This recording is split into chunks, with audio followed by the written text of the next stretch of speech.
Before starting the video, I want to say that all the stories are fictitious and have nothing to do with the war. War is bad and should not exist at all. Enjoy watching.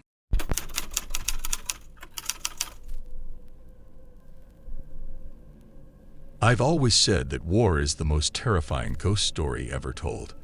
The specter of it haunts long after the guns have fallen silent. My tale is a testament to that, a narrative unwound from the raveled skein of my memory.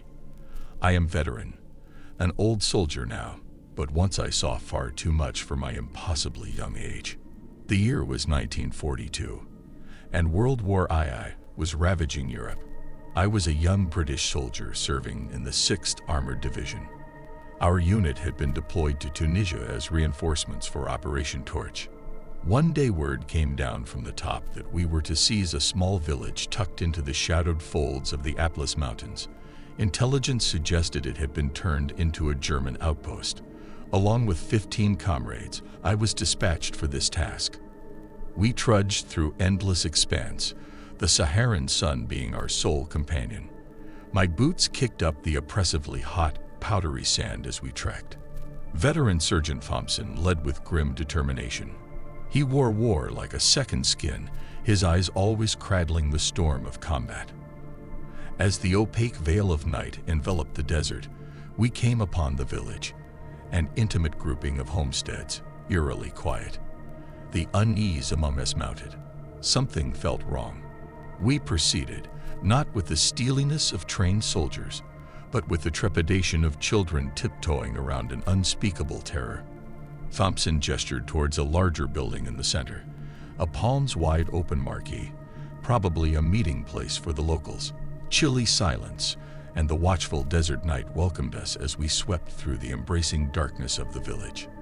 "We'll hold out in the marquee," Thompson decided, his voice barely above a whisper. As we stepped in, what greeted us chilled my very soul. Dozens of empty chairs circled around a single gramophone, which was still playing, spewing out a warbled rendition of an old German ballad. The spectral melody reverberated through the empty chairs, casting an eerie phantom gathering. It was as if the villagers had simply vanished. "The Krots must have cleared out," one of us nervously said. It was Private John Mills, always quick to mask fear with words. Anguish hung thick in the air. A village once pulsating with life and laughter, now left barren, its people probably forced into God knows where. That night, a fearful cold set in. We huddled together for warmth, our bodies shivering, hearts pounding. Every shadow stretching across the marquee seemed to be holding its breath alongside us. Then it happened. A banshee-like wail shattered the quietude of the night, an air siren signaling an imminent bombing. We dove for cover, our hearts slamming into our ribcage. Blood roared in our ears. Fear was no longer an abstract concept. It became tangible, a fetid stench that clung to the arid air, ever tangible. The village was buffeted with a rain of explosive fury. Plumes of sand and pieces of shattered structures clawed at the night sky, surrendering to gravity in a shower of fire and debris. But when the deafening noise ceased and the dust settled, another horror awaited us. Silhouettes began to emerge from the smoky cloak, slow and deliberate. At first, we thought they were our allies, a long-awaited rescue mission. But as they began to converge on our hideout, the dreadful realization dawned. The village hadn't been deserted at all. The villagers, their faces masked in terror, had been using a network of underground bunkers to survive. Some of them were barely recognizable as humans, burned, maimed, or missing limbs. Their eyes were vacant of life. They were, in essence, the walking dead. I remember a woman, her body cradled by a soot-streaked nightgown, clutching the corpse of a small child. Through cracked lips and tortured voice, she screamed, "Warum? Why?" An innocent inquiry hurled at the heart of the obscured cosmos. The horror of war was a constant companion. But that night, we were faced with the insanity of its grim visage. The haunted gazes of the innocent lingered long after the war was won. The ghosts of my past live on, not in dark corners or creaky houses, but in the vivid nightmares of a soldier's memory. To this day, I hear the woman's wailing. Every scream torn from her lips etched itself into the walls of my mind, a macabre mural that stood testament to the monstrosity of war. So here I am, an old man reciting his ghost story. Perhaps there's no bougie man lurking under beds or in the dark depths of closets. The real specter, fear, death, trauma, was birthed in distant battlefields with a backdrop of war cries and cannon roars. Isn't this a ghost story, my friend? When a mirror reflects a shattered image, and the survivor is haunted more by the living than the dead, we've truly wandered into the realm of the spectral.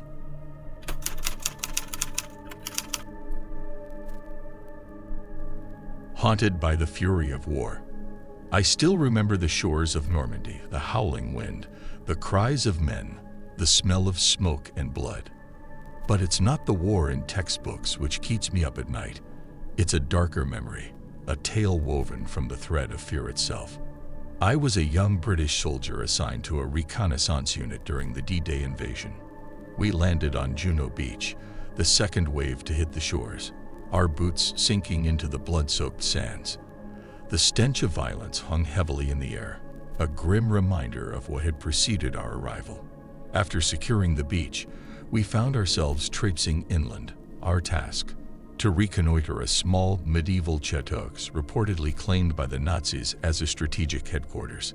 It stood ominously on an elevated wooded hillock, seemingly untouched by war, a striking contrast to the chaos we'd left behind on the sands of Normandy. As we approached late at night, the chateau appeared disturbingly serene, its darkened windows looming like sightless eyes. Corporal Matthews murmured beside me, "Feels like that damn castle can look straight through us, don't it, Jackson?" I nodded, feeling a chill climb up my spine despite the warm, summer night. Unsettling silence reigned as our unit of 7 crept closer, our heartbeats seeming thunderously loud in the frightful stillness. We made our way inside without a hitch, the mansion eerily abandoned. Ceilings, high and vaulted, echoed back our cautious footsteps. Spectral depictions in age-old portraits stared down with seeming disapproval. The ambience felt wrong, hostile even. We took position, camped in the cavernous main hall where a luxurious obsidian desk sat, a testament to the former owner's taste. Shadows danced with our candlelight, sculpting fearful faces on the ornate walls. It was then Sergeant Morley, a seasoned veteran with a weathered face, murmured, "Keep your eyes open, lads. Don't let this place kid you." "Sure, Sarge," Private Williams, the youngest of us, nervously replied. "It's just a house after all." The quiet sent a shiver down my spine, and I found myself in a constant state of alert, my eyes probing every shadowy corner. In the dead of the night, Private Thompson, on duty sentry, rushed in, his face contorted with fear. "Sarge," he panted. "Voices." The radio room. He was pointing to the far end of the hall where a dusty door led to the ancient chateau's once state-of-art communications room. But that wasn't all. He nervously continued. "And there's a shadow." A glance exchanged between us spoke volumes. War had cultivated a grim stoicism in us, but paranormal encounters, that was uncharted territory. Guns drawn, we raced to the room, throwing the door open. Monotonous crackling of the old radio filled the room. As promised, an opaque shadow loomed in the corner, its outline blurred yet undeniably human. A primal surge of terror stunned us into a paralyzing silence. Then, as if in defiance to our disbelief, the radio stopped, only to be replaced by a chilling German voice, clear as day. "Achtung, Achtung. All units." A tactics code followed, implying a massive counterattack to the D-Day invasion. As the revelation hit us, the shadow seemed to ripple, murmuring in a voice so hollow it felt as if the very fabric of the room absorbed the words. "Warn them. Stop the bloodshed." And just like that, the shadow dissipated, leaving just an empty corner and a static-filled radio in its wake. Every instinct screamed to flee, but the message was a potential lifesaver. We relayed the intel to our command, our voices tremulous but determined. Ghost or not, we had to trust it. Terrifying as the experience was, our spectral informer had been correct. A no-holds-barred assault on our forces waited at dawn. But this time, we were ready, reducing casualties to a fraction of the projected number. The war shifted favorably for us, and in time, the Allies secured Europe. But I've never forgotten the chateau. A haunted mansion in the midst of Normandy, the spectral whispers of the past, and the chilling silhouette we'd all seen. It's a ghost story etched not in fiction, but in the realms of war. Even today, the memory of it raises the hair at the back of my neck, a chilling reminder of the horrors of war and the echoes of the dead. Because even amidst the thunderous chaos, there are quieter, darker corners of fear that find us. A common soldier has seen within the insanity of it all the true nature of fear, an indescribable terror flowing as undercurrents beneath the gruesomeness of war. Because sometimes reality presents tales more chilling than fiction.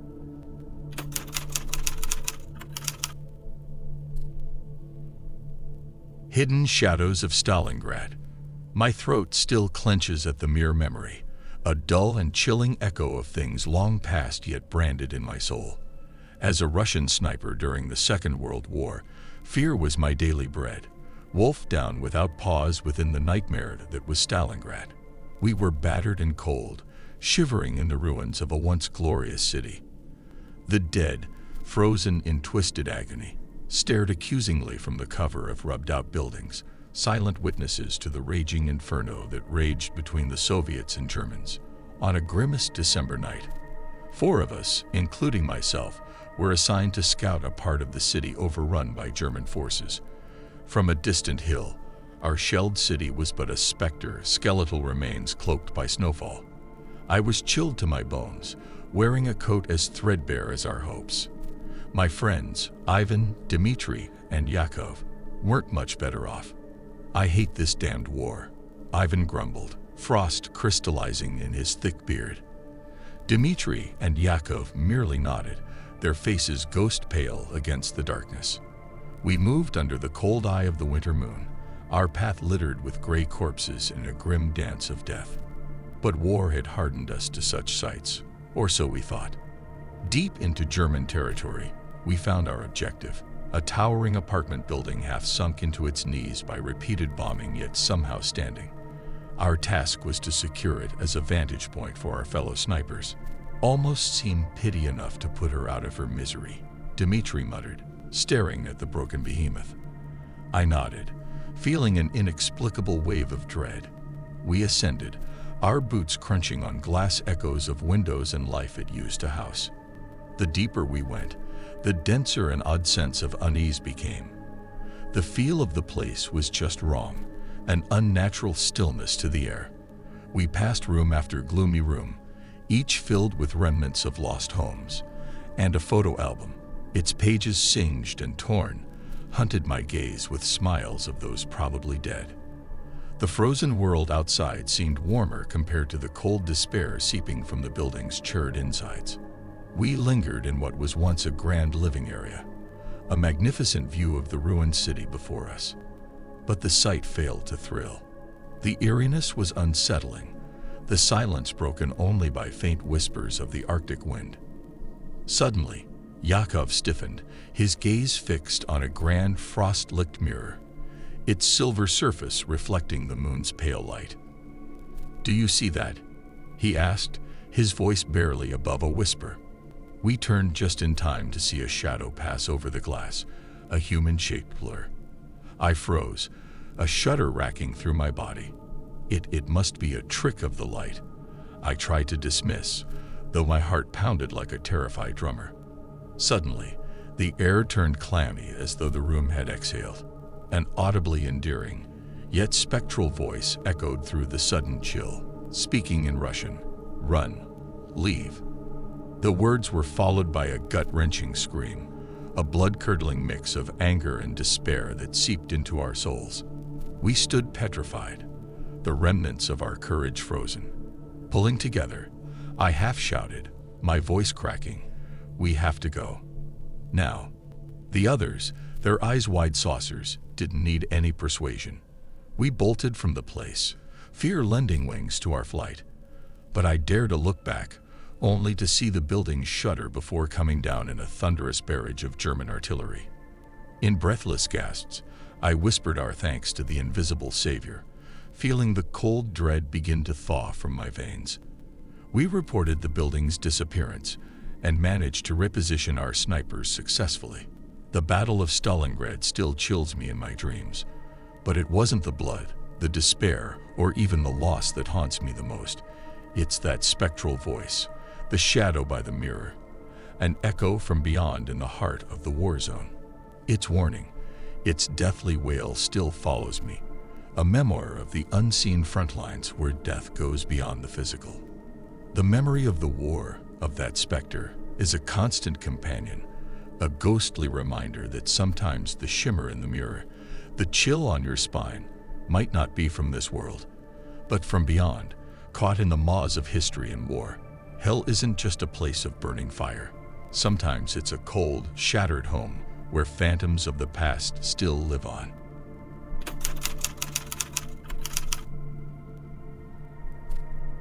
From the ashen pages of history, I recount you a tale, a chapter from my life painted in hues, since dimmed by time's attrition and my failing memory.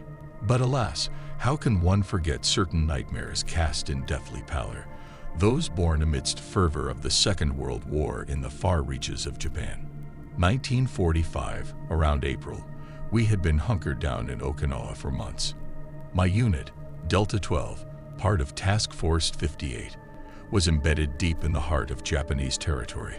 War, as I had come to know, was not only characterized by bullets and blood, but veiled in the treacherous folds of fear and uncertain survival. Therein laid the stage for my monstrous ordeal. One late evening, we received orders for a stealth patrol toward a small area near Cape Hido, renowned for mysterious occurrences. Some said it rested atop an ancient burial ground. Reports of strange lights had been sporadically popping up in our intelligence, whispers of soldiers gone missing. Upon reaching, we set up a camouflaged encampment nestled near a grove of marl trees, their bare branches creeping out like skeletal hands against the moonlit sky, reminiscent of a Japanese ukiyo-e print. The place was eerily quiet, foreboding even, but duty called. Thomas, a wiry private from Boston, with a wicked sense of humor, smirked at me, ready to meet some ghosts, Sergeant Miller. "Let's just stay alive, Private," I shot back, stifling the rising knot of anxiety in my gut. First night was uneventful. The second opened doors to my darkest nightmares. As the deep cerulean of twilight melted into the black expanse of night, watering the seeds of unease rooted deep within us, we were on high alert. Suddenly, a noise, a strange scream that vanished into the dense fog before it could reach our ears. It was Thomas. I sprinted toward his lookout post and was met by an unnerving sight. Thomas's rifle lay abandoned, his helmet askew, but the private was gone, vanished into thin air. A wave of cold terror washed over me, numbing my senses. The men rushed over, questions and fear evident in their waning bravado. "Where is he?"